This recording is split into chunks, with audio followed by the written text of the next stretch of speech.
Assalamualaikum warahmatullahi wabarakatuh.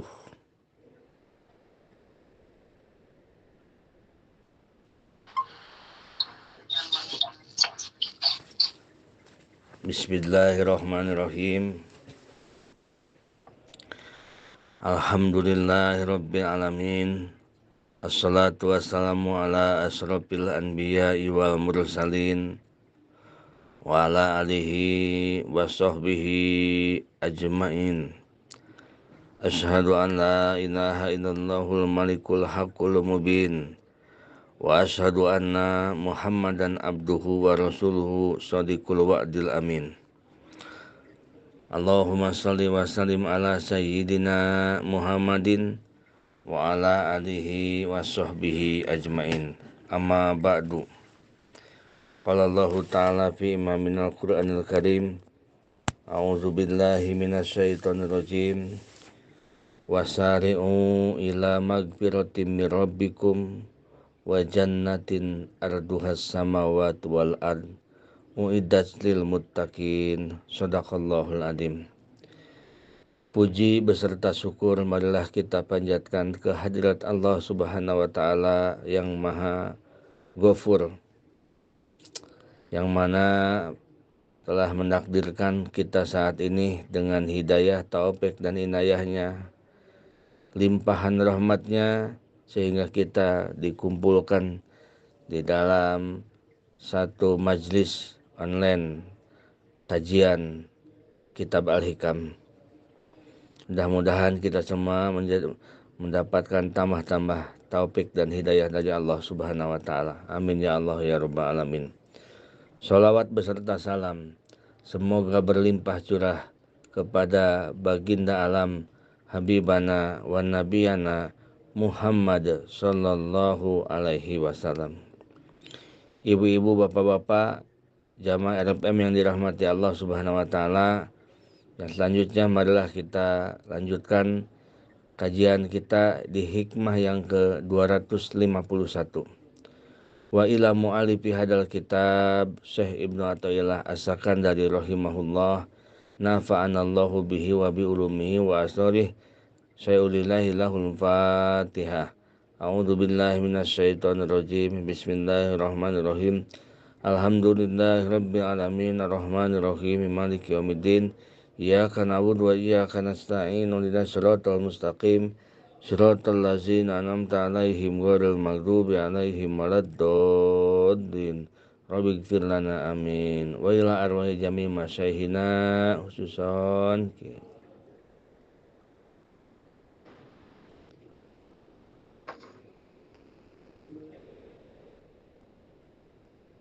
Al-Fatihah. A'udzu billahi minasyaitonir rajim. Bismillahirrahmanirrahim. Alhamdulillahirabbil alamin arrahmanir rahim maliki yaumiddin. Iyyaka na'budu wa iyyaka nasta'in. Ihdinas siratal mustaqim. Shiratal ladzina an'amta 'alaihim ghairil maghdubi 'alaihim waladdallin. Rabbighfir lana amin. Bismillahirrahmanirrahim.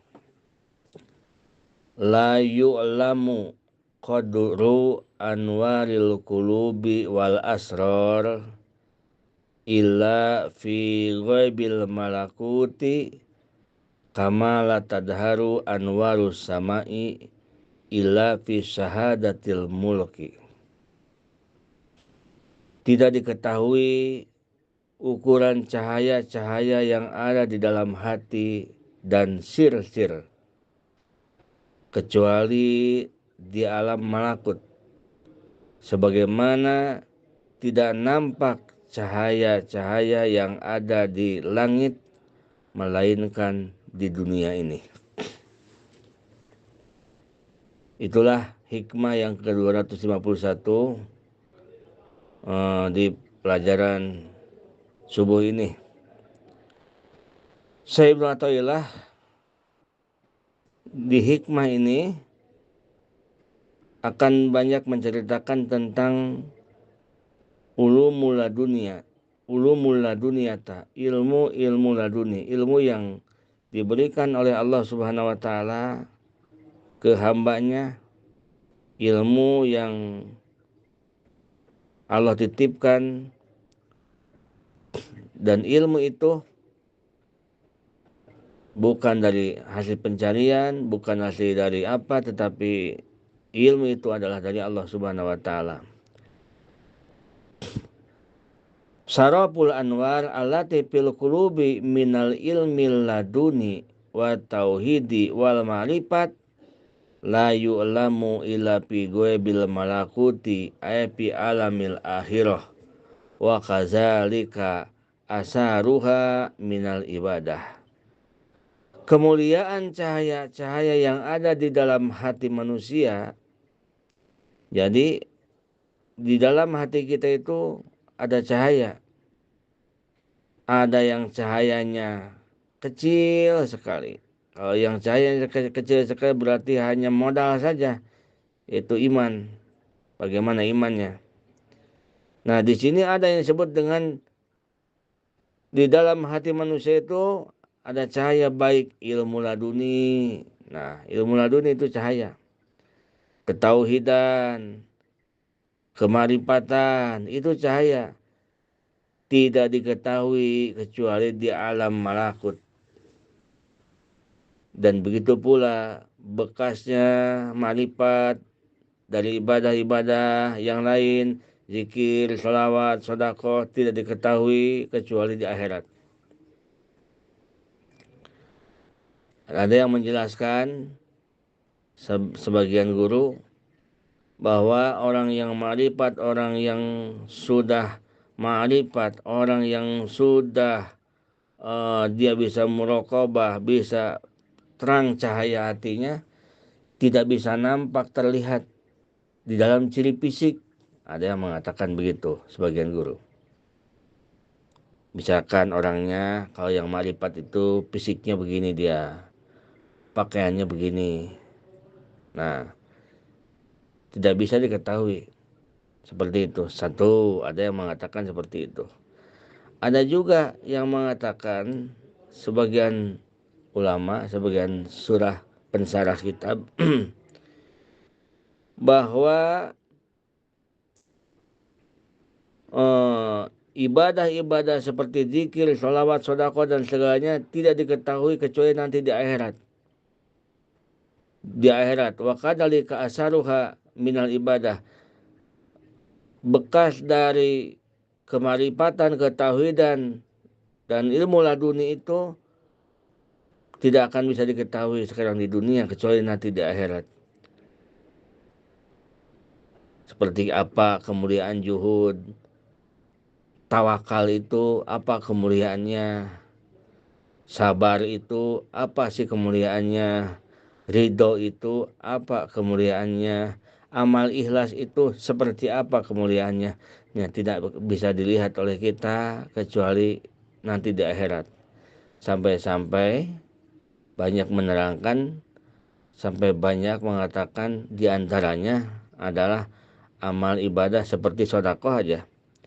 Ada orang yang sudah di akhirat, dia memohon jika dia bisa dikembalikan ke dunia, fasaddaqo, maka dia akan melakukan banyak-banyak sedekah, ke sini sedekah, ke situ sedekah, membentengi agama Allah dan membela agama Allah dan sebagainya. Nah, karena apa? Karena di dunia ini dia tidak tahu. Dia di dunia ini hanya mengandalkan keimanan bahwa keutamaan tahajud begini, keutamaan duha begini, keutamaan juhud begini, keutamaan tawakal begini. Begitu masuk ke akhirat, ternyata dia bisa menyaksikan betapa besarnya pahala-pahala ibadah itu. Sehingga ada orang yang tidak pernah diijabah di dunia doanya, sehingga dia sampai menyalahkan Allah Subhanahu wa taala karena tidak pernah diijabah doanya. Tetapi begitu di akhirat masuk, Allah sediakan, suruh masuk bangunan ini. Kata dia, ini bangunan apa ya Allah? Ini amal kamu. Kamu waktu itu kamu begini. Orang itu tidak merasa. Ternyata kebanyakan kenikmatan di akhirat itu dari doanya yang di dunia yang ditangguhkan oleh Allah lalu dikasihkan di akhirat. Sehingga ia katakan, kalau aku kembali lagi ke dunia, aku tidak akan ingin ijabah aku diberikan di dunia. Nah seperti itulah. Jadi di hikmah ini akan menceritakan tentang itu. La yu'lamu qadru anwaril qulubi wal asrar ila fi bil malakut. Paman amana bil akhirah wa sa'a fi tahdibi nafsihi napadat basiratuhu ila ghaibil malakut paroat saropuha wa qad sarofaha wa qadraha wa jazaaha. Orang yang percaya dengan akhirat, orang yang iman dengan akhirat, dan dia berusaha membersihkan dirinya dari sifat-sifat tercela. Hatinya berusaha dibersihkan. Ini tetap ke hati terus nih. Hatinya dibersihkan. Tidak ada toma, tidak ada sombong, tidak ada ujub, tidak ada sifat-sifat hayawan, sifat-sifat hewan. Nah, setelah hatinya benar-benar bersih, tembuslah mata hatinya ke alam akhirat. Paroat sarofaha wa qadroha wa jajaaha. Maka Allah perlihatkanlah kemuliaan balasan-balasan ibadah itu. Kemuliaan ukuran-ukuran ibadah itu. Allah perlihatkan kemuliaan duha. Allah perlihatkan kemuliaan tahajud.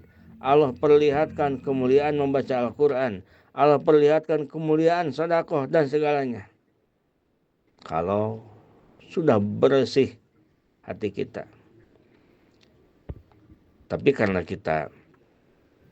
memang kita banyak kotoran, banyak ini, jadi kita menerima yang sudah jadi. Apa yang disampaikan oleh Al-Quran, apa yang disampaikan oleh Rasulullah Muhammad SAW, apa yang disampaikan oleh para ulama, para solihin.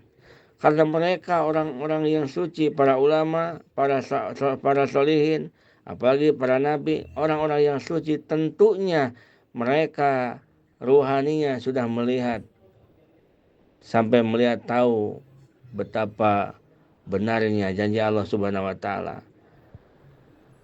Ukuran kemuliaan amal kita yang dikerjakan di dunia. Jamaah RPM yang dirahmati Allah Subhanahu wa taala. Walidzalika tarohu rogiban wasodipan fil khairati muhatahasiran ipawatiha.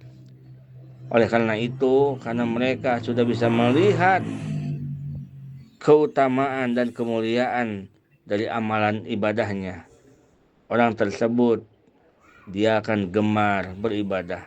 Dia akan bersegera melakukan kebaikan dan ibadah dan merasa rugi jika tidak melakukan ibadah. Nah, itulah Bapak-bapak Ibu sekalian. Di dalam satu hadis Rasulullah SAW berkata,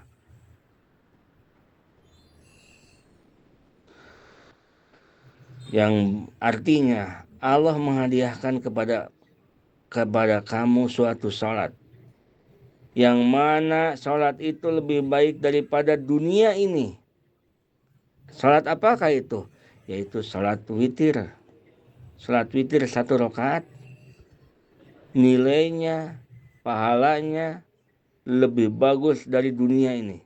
Nah, lebih baik daripada dunia ini. Nah, mengatakan lebih baik daripada dunia ini itu bukan Rasulullah mengatakan begitu, itu bukan tebak-tebakan. Karena Rasulullah hatinya sudah bersih, makhluk yang disucikan oleh Allah Subhanahu wa taala, sehingga dia terbuka ke alam-alam seperti itu, sehingga tahu bahwa salat witir 1 rakaat salat witir itu lebih baik daripada dunia. Masya Allah, tabarakallah. Ada juga hadis Rasulullah mengatakan, Allah jadikan Rasulullah katakan, salat sunat qobla subuh pahalanya lebih bagus daripada dunia dan isinya. Itu kan? 2 rakaat salat sunat qobla subuh, Allah berikan pahala lebih bagus daripada dunia dan isinya. Nah, itu bukan hasil dari kata-kata rekayasa, tetapi Rasulullah orang yang suci, mata hatinya suci, terbuka ke alam mughayabat, sehingga dia tahu, diberitahu oleh Allah Subhanahu wa taala tentang apa kemuliaan di balik salat qabla subuh itu. Nah, itulah Bapak-Bapak sekalian, sehingga mereka para orang-orang solihin selalu bergegas dan mereka selalu merasa kerugian jika tertinggal melaksanakan ibadah, karena dia tahu ukurannya, dia tahu kemuliaan ibadah tersebut. Itu karena dia tahu dengan ibadah tersebut. Seperti sama halnya dengan orang kalau misalkan dibagi uang satu keluarga 1 juta. Nah, begitu pengumuman dibagi uang satu keluarga 1 juta, ditunggu di kantor desa, dibagi uang 1 juta. Karena kita tahu betapa bernilainya uang 1 juta ini, bukan uang kecil. Bisa untuk ini, bisa untuk ini, bisa untuk ini. Lalu kita ketiduran. Begitu ketiduran, orang lain datang, dapat bagian, kita malah tidak datang, tidak bangun, dan tidak datang, ya tidak dapat bagian. Betapa menyesalnya kita, karena kita tahu uang 1 juta itu bukan uang sembarangan, lumayan gede, bermanfaatnya gede. Nah, itulah kenapa orang itu betapa menyesal dan betapa dia itu sangat menyesal, karena dia tahu keuntungan uang 1 juta itu kemanfaatannya bisa untuk ini, bisa untuk ini, bisa untuk keinginan dia, bisa tercumpani. Luar biasa. Nah, begitupun halnya dengan ibadah. Orang yang Allah beritahu, orang yang Allah berikan informasi langsung ke hatinya, sehingga hati terbuka bisa melihat pahalanya duha, pahalanya tahajud, pahalanya ini, dia akan lebih dari orang yang kehilangan uang 1 juta. Jika dia misalkan sampai tidak bisa tahajud, jika dia sampai biasa dia baca Quran sejud sehari, lalu dia tidak bisa membaca, ada gangguan, dia akan sangat menyesal. Gitu. Lalu kenapa kita tidak ada menyesal? Karena kita memang tidak tahu dengan kemuliaan amal tersebut yang dimuliakan oleh Allah Subhanahu wa taala. Wa amman kana mahjuban bi alamil asbah masjunan fi sijnil aqwan la tanfudu basiratuhu fi alamil malakuti wala yarifu qadral anwar wa sarafaha wa jajaaha. Dan adapun orang-orang yang terdinding, terhalang hatinya. Adapun orang yang terhalang dengan alam dunia, terpenjara dengan makhluk, maka ia hanya melihatnya itu alam nyata, alam dunia saja. Tidak bisa keluar pada penglihatan alam dunia ini. Tidak tembus pandangan mata hatinya ke alam akhirat. Dia tidak tahu ukuran ibadah, mulianya pahala ibadah. Dia tidak merasa rugi tertinggal ibadah. Dia tidak merasa rugi tertinggal berjamaah. Dia tidak merasa rugi tertinggal tidak melakukan sholat sunat qabla subuh. Dia tidak merasa rugi tidak melakukan puasa Senin. Dia tidak merasa rugi tidak melakukan puasa Ayyamul Bid. Karena apa? Karena tidak diberitahu oleh Allah, sehingga dia tidak bisa terbuka ke alam akhirat, sehingga nampak pahala-pahala itu. Atau keimanan kita masih agak memang tipis-tipis, karena kita ini tidak bisa sampai ke situ, tetapi kita hanya mengimankan apa yang disampaikan oleh Rasulullah Muhammad SAW. Nah, Bapak-bapak, ibu-ibu jamaah yang dirahmati Allah Subhanahu wa taala, walidzalika tarahu masgulan bihubbid dunya wa asgoliha muhtaman biha wa bi ahliha mutahasiron bi pawatiha. Oleh karena itu, hatinya terkurung oleh dunia, cinta terhadap dunia, mementingkan dunia dan ahlinya dunia. Dia rugi dengan keluputan dunia.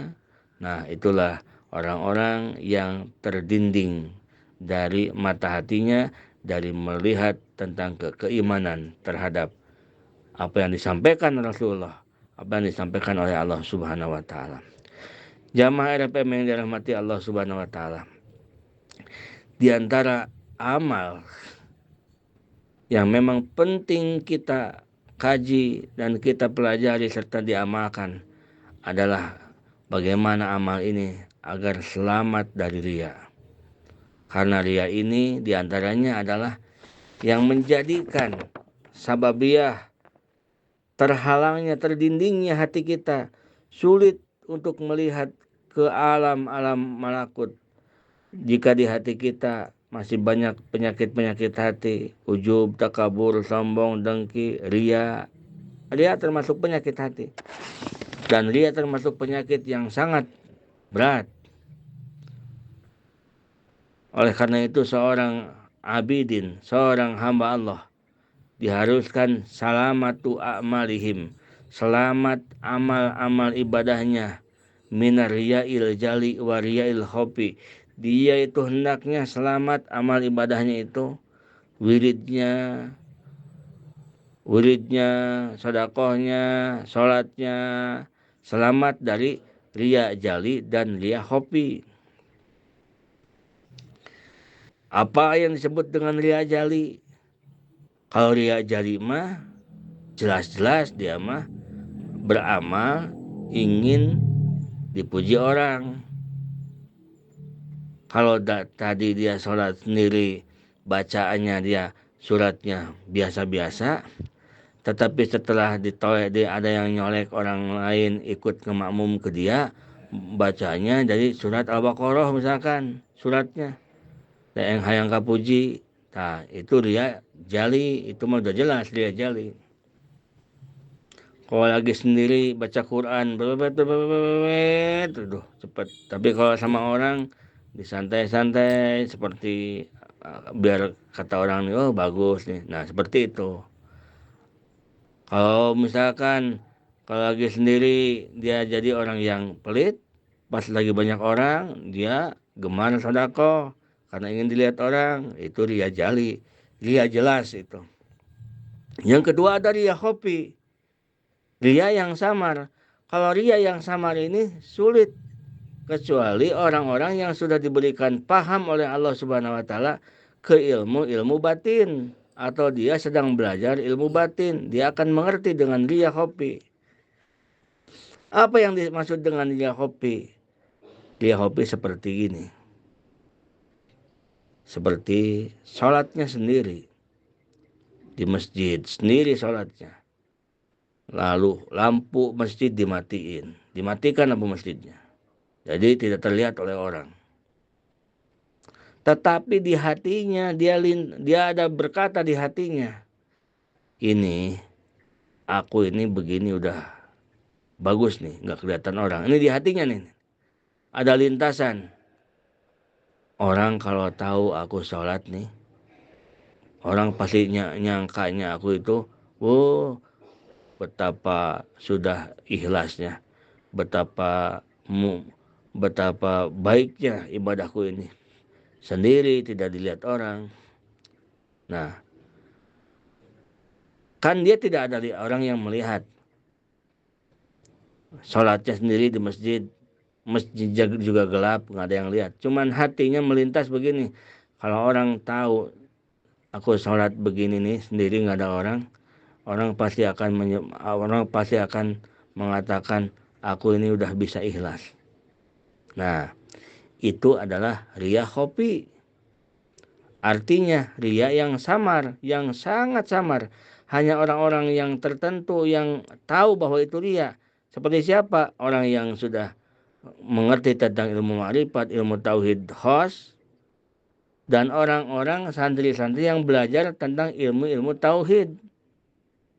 Tauhid yang khos, ada tauhid am, ada tauhid khos. Atau tauhid am adalah tauhid tentang kebanyakan adalah ta'rif ya, pengertian-pengertian dan ini.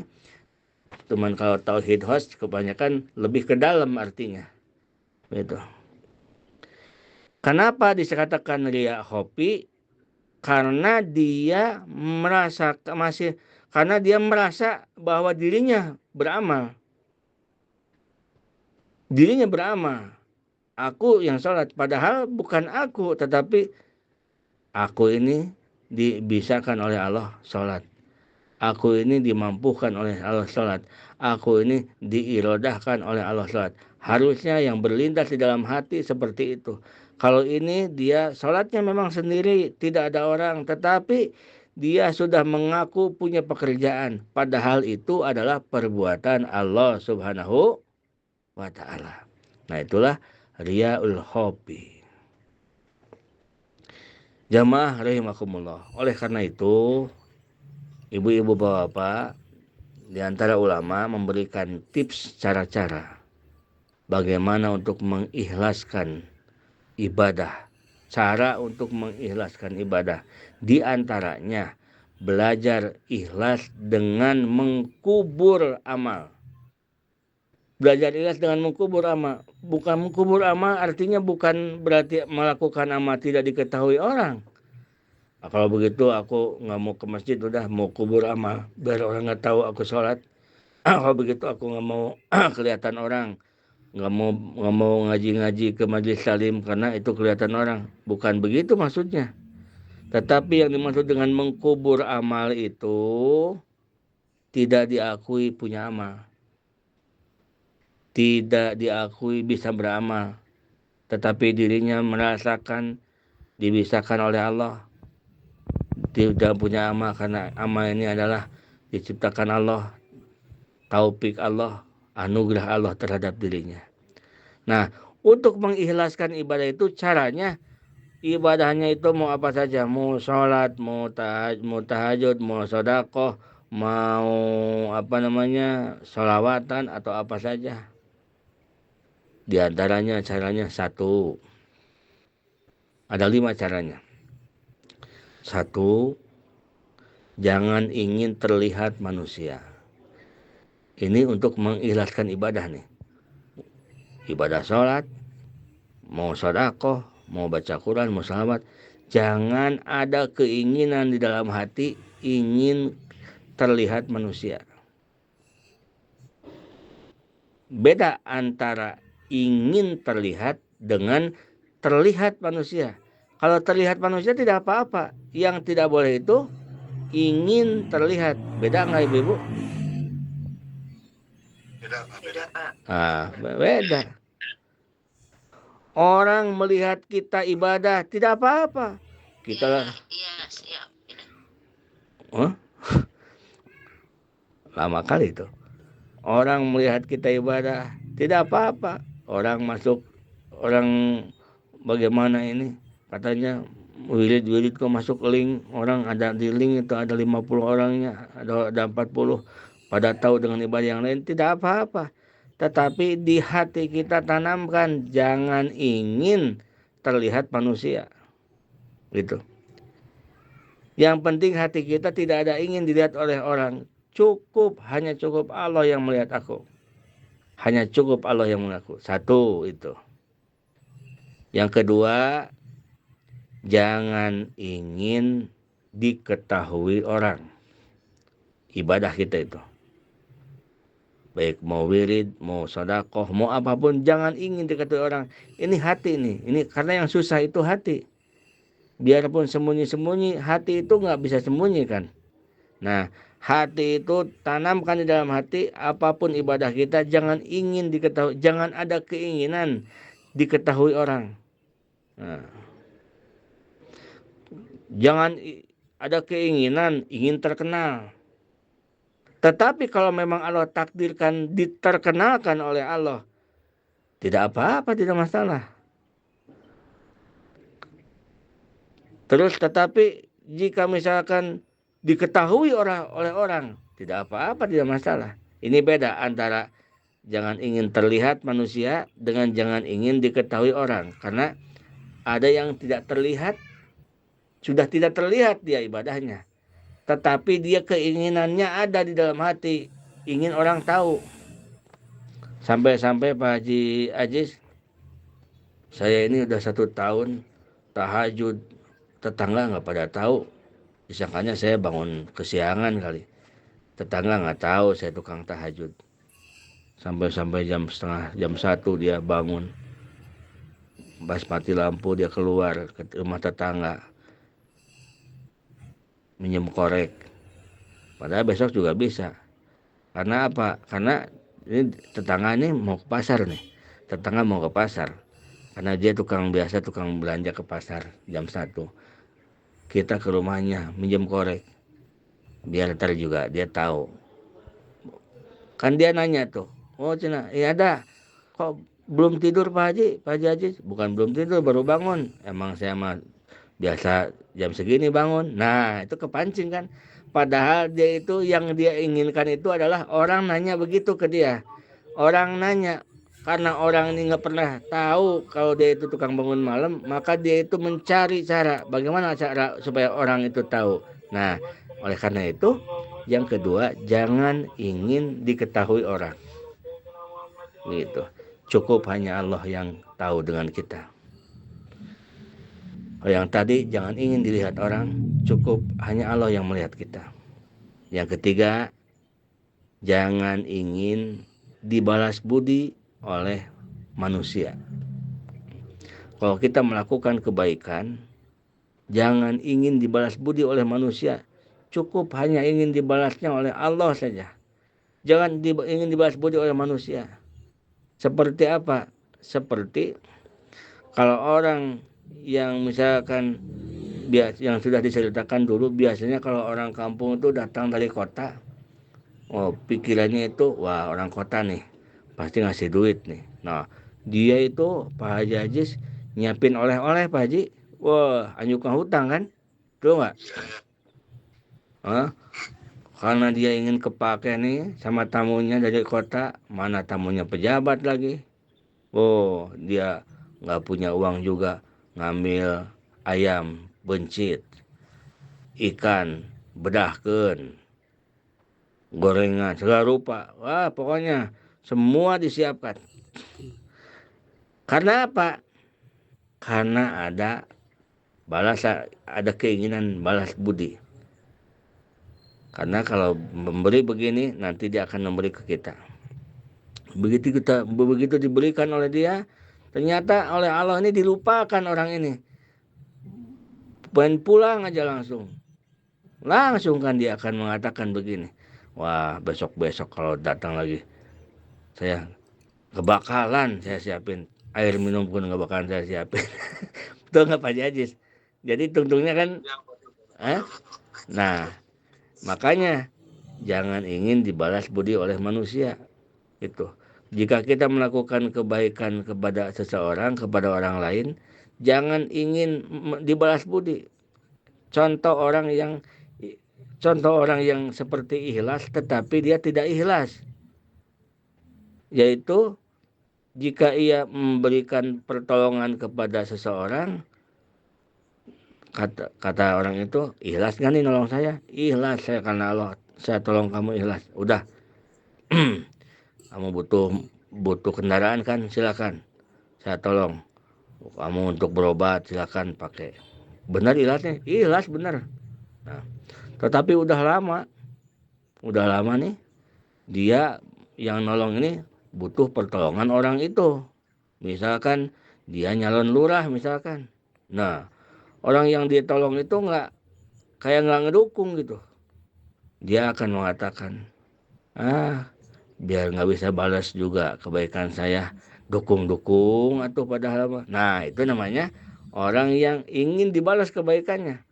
Karena orang yang tidak ingin dibalas kebaikannya sampai kapanpun, walaupun ia sangat membutuhkan kebaikan itu, dia tidak akan memikirkan. Karena apa? Karena dia hanya mengharapkan balasan dari Allah Subhanahu wa taala. Yang keempat, jangan ingin dihargai orang. Tuh, udah 4. Jangan ingin terlihat manusia. Ini bahasa kitabnya, cuman diartikan biar mudah. Jangan ingin terlihat manusia, jangan ingin diketahui orang, jangan ingin dibalas budi oleh manusia, jangan ingin dihargai orang, jangan ingin dihargai manusia. Jadi cukup yang melihat kita itu Allah. Cukup yang mengetahui amal kita, ibadah kita itu adalah Allah. Cukup yang membalas amal ibadah kita itu adalah Allah. Cukup yang menghargai kita itu hanya Allah. Tidak usah kita mengharapkan dihargai oleh orang lain. Gitu. Jadi aku berbuat baik bukan untuk dibalas kebaikan. Setidaknya biasanya kalau orang yang ingin dihargai seperti ini. Aku itu udah berbuat baik nolong kamu. Aku itu udah berbuat baik nolong dia. Dia itu memang tidak akan bisa membalas kebaikan aku. Ya setidaknya dia itu kalau nggak bisa balas kebaikan aku, ya menghargailah kepadaku. Nah itulah diantaranya. Maka yang keempat, jangan ingin dihargai orang. Itu. Kita ibadah hanya cukup ingin dihargai oleh Allah Subhanahu wa taala. Yang kelima, jangan ingin dipuji orang. Inilah untuk diantaranya cara untuk mengikhlaskan ibadah kita. Agar ibadah kita ikhlas, jangan ingin terlihat manusia, cukuplah Allah yang melihat kita. Jangan ingin diketahui orang, cukuplah Allah yang mengetahui kita. Jangan ingin dibalas budi oleh manusia, cukuplah Allah yang membalas budi kita. Jangan ingin dihargai oleh orang, cukuplah Allah yang menghargai kita. Dan jangan ada ingin terpuji. Itulah amal ibadah. Tetapi di satu sisi, kalau misalkan kita melakukan amal ibadah, ada yang perlu dipertunjukkan kepada orang. Jika kita sudah kuat, sudah mengerti, ilmunya sudah paham, lalu kita niat dakwah, beda lagi itu. Tidak apa-apa. Seperti aku mau ke masjid nih, aku mau niat dakwah lah. Ayo ke masjid yuk, sama-sama. Karena apa? Karena di masjid ini misalkan sepi, kita niat dakwah ngajak orang. Itu bukan berarti ingin kita di ibadah kita diketahui orang, tetapi karena kita niat dakwah. Itu lebih baik, tidak apa-apa. Bagus. Seperti sedekah ke masjid misalkan. Itu kan sedekah harus sembunyi-sembunyi, tetapi karena kita ingin memberikan semangat ke yang lain. Nah, kita terlihat oleh orang lain tidak apa-apa. Tidak apa-apa. Memperlihatkan pun tidak apa-apa. Karena niatnya kita adalah dakwah untuk ditiru oleh orang lain. Tetapi kalau tidak ada niatan untuk ditiru dan tidak akan pernah ditiru, itu yang menjadikan masalahnya. Itulah diantaranya cara-cara ibadah kita untuk bisa meminimalisir dari ria jali dan ria khofi. Mudah-mudahan kita ditolong oleh Allah Subhanahu wa taala. Hadanallahu wa iyyakum ajmain. Assalamualaikum warahmatullahi wabarakatuh.